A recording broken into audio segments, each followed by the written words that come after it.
There is something really special about waking up on a cruise and looking outside to see Alaska. This morning we sailed into Ketchikan, and honestly the views were incredible. Everywhere you looked there were mountains, thick forests, waterfalls, and just endless stretches of calm water. It's hard to describe just how peaceful it feels watching the ship slowly make its way through the scenery. We are arriving in Ketchikan. It is for something in the morning. We can get off the ship at about 6:30 in the morning, but it's so peaceful and calm. One of my favorite parts of an Alaskan cruise isn't getting off the ship. It's the journey between the ports, grabbing a coffee, finding a spot on deck, and watching the landscape change around you is an experience all its own. We have made it into Ketchikan, the port, and it is 6:39. This is what it looks like. It is absolutely stunning. And we are right in downtown.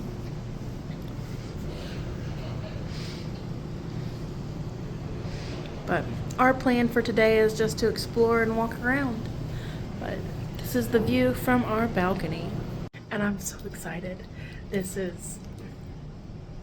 feels like a dream.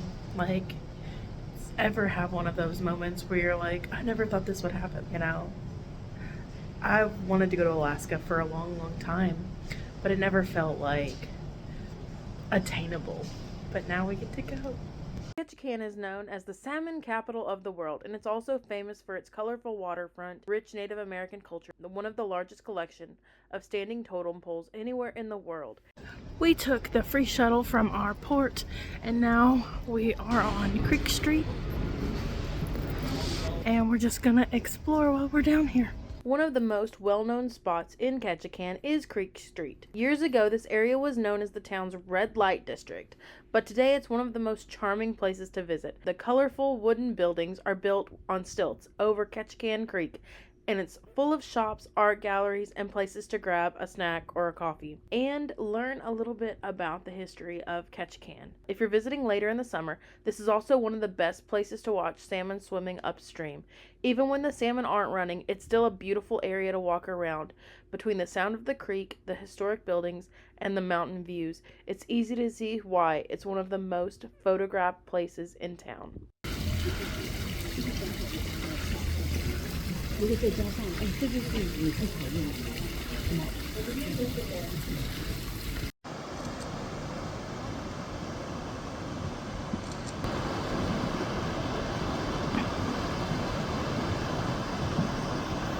As we have been exploring Ketchikan, one of the first things we noticed was how easy it was to get around downtown.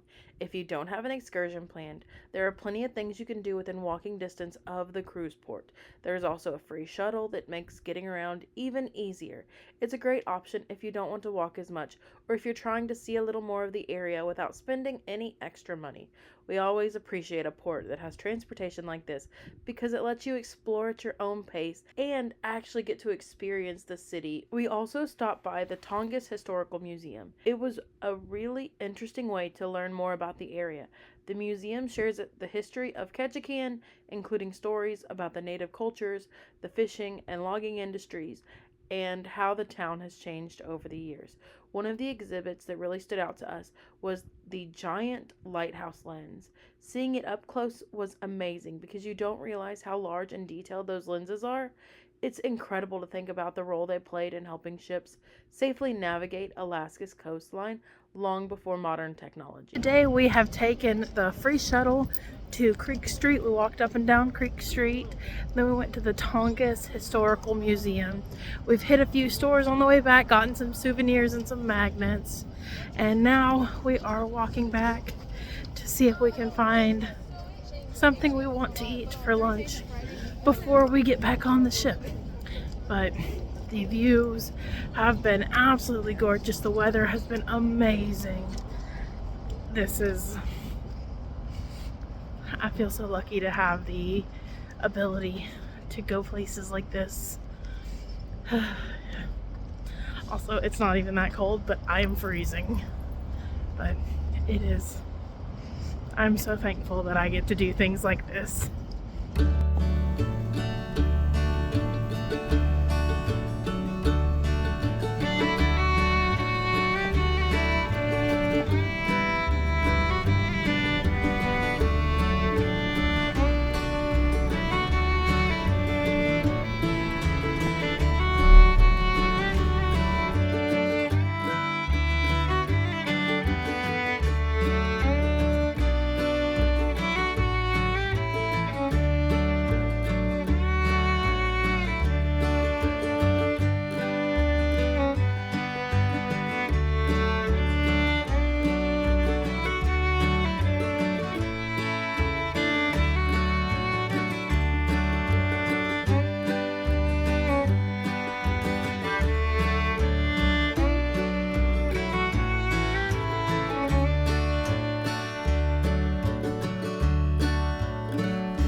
day from Ketchikan, and I'm just on the balcony enjoying my Kindle and the view.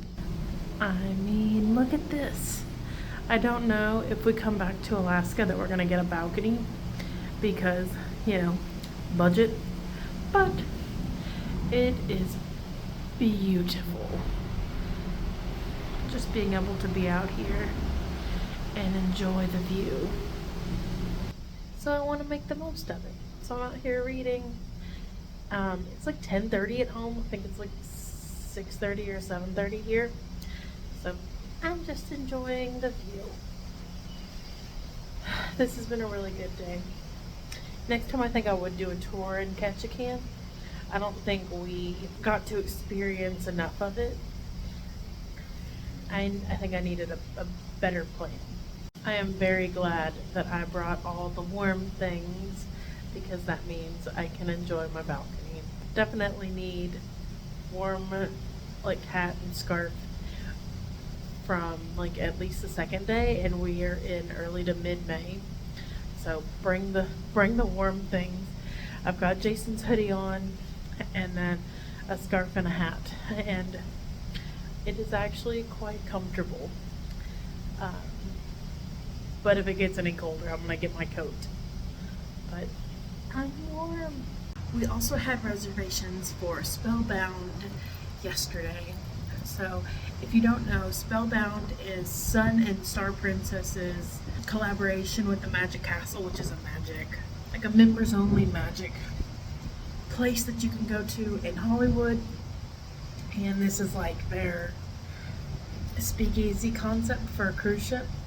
So we were able to get reservations for that, and it was 2 drinks included for the price, and it was like a $45 cover charge plus a 20% gratuity on top of that.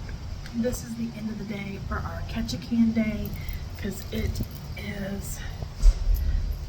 is just about 9 o'clock on our day that we went to Ketchikan, and we are going to be at the glaciers at about 5 in the morning, so I'm about to go shower and get ready for bed. But look at this view, and it's like I said, 9 o'clock, so very, very, very bright still.